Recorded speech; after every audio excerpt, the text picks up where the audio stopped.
I mean, food is like one of the main issues that if we can tackle how we can our food and how we get food, we can solve a lot of the world's problems. And I call them the 4 H's, where it's hunger first. If we can have people everywhere with gardens, we would have so much abundance everywhere that instead of lawns, you had gardens everywhere. People would just be sharing their food. So nobody is really going to give a shit about environmentalism or saving the planet if they're hungry. So if we can tackle that first, then we've taken a big step. The second one is health. By having food, local food, right from the ground, you pick a carrot out of the ground and eat it, you're getting the maximum nutritional value you can get from food. So, without chemicals and with all that crap that they put in it, we can really bring ourselves up.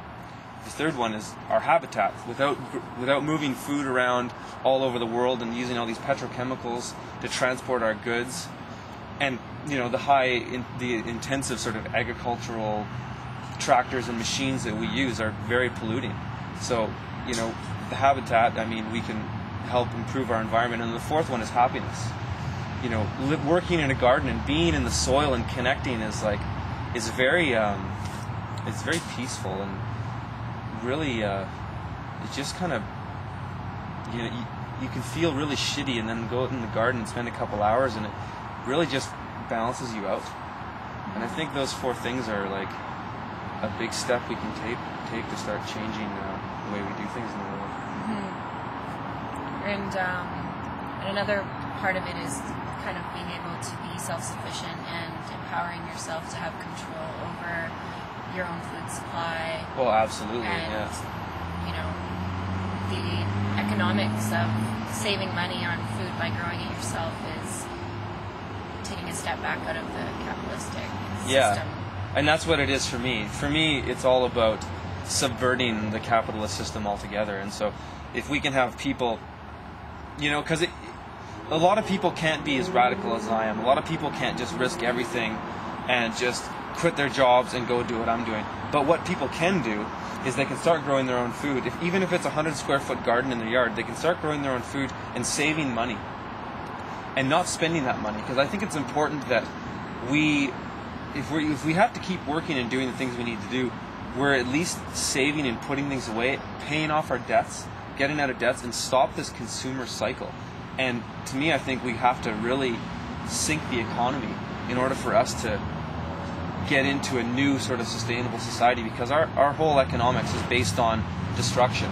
Every dollar you spend, there's so much forest deforestation and petroleum burning and all these things involved. So if we can stop spending a lot of money and keeping that capital to ourselves, freeing up that capital, then these big institutions, they don't really have any power over us, because it's what we give them that gives them the power. So if we can take that away and start sharing and trading in our own communities, then we can really start taking big steps to bringing this whole pyramid down. Mm-hmm. And the idea that community gardens and trading and bartering with people that it's keeping the wealth that you do earn and the wealth that you do have within your local community, within your friend group, your family group, that sort of local network that you build that is stronger than a capitalistic network that seems to be on the decline anyways. Yeah, exactly. Yeah, there's so many things. I just think that the most important thing is that permaculture slogan is to think globally, act locally. Is think about the repercussions of all your actions and how they affect the world, but zero in on your community and try to make a difference there. Like, there's so many people that they get really righteous about trying to spread a message, and then they go all around and let's fly to Africa and help the people down there. Let's go to Southeast Asia, do all that. And those things are okay, but really at the same time, what you're doing there is you're just polluting more. And you're also bringing our North American culture, whether you think you are or not, to these other countries. So I think it's really important that we stay and live local. And look at what our local heritage has. Like, take a look at the native cultures here and what they're saying. And I had a guy come and work with me yesterday, a native guy, and he told me this story about how they'll spend a year in their tribes. They'll spend a year following an animal and just watching that animal and observing it and seeing what it does in every case. If it hurts itself, what does it do? How does it clean the wound? How does it get food? Where does it sleep? And just observing and nature is the greatest teacher. We could lose all the universities in the world and we really wouldn't lose anything, but if we lose the forests, we lose everything, because nature has adapted and has been the true survivor on this planet for millennia.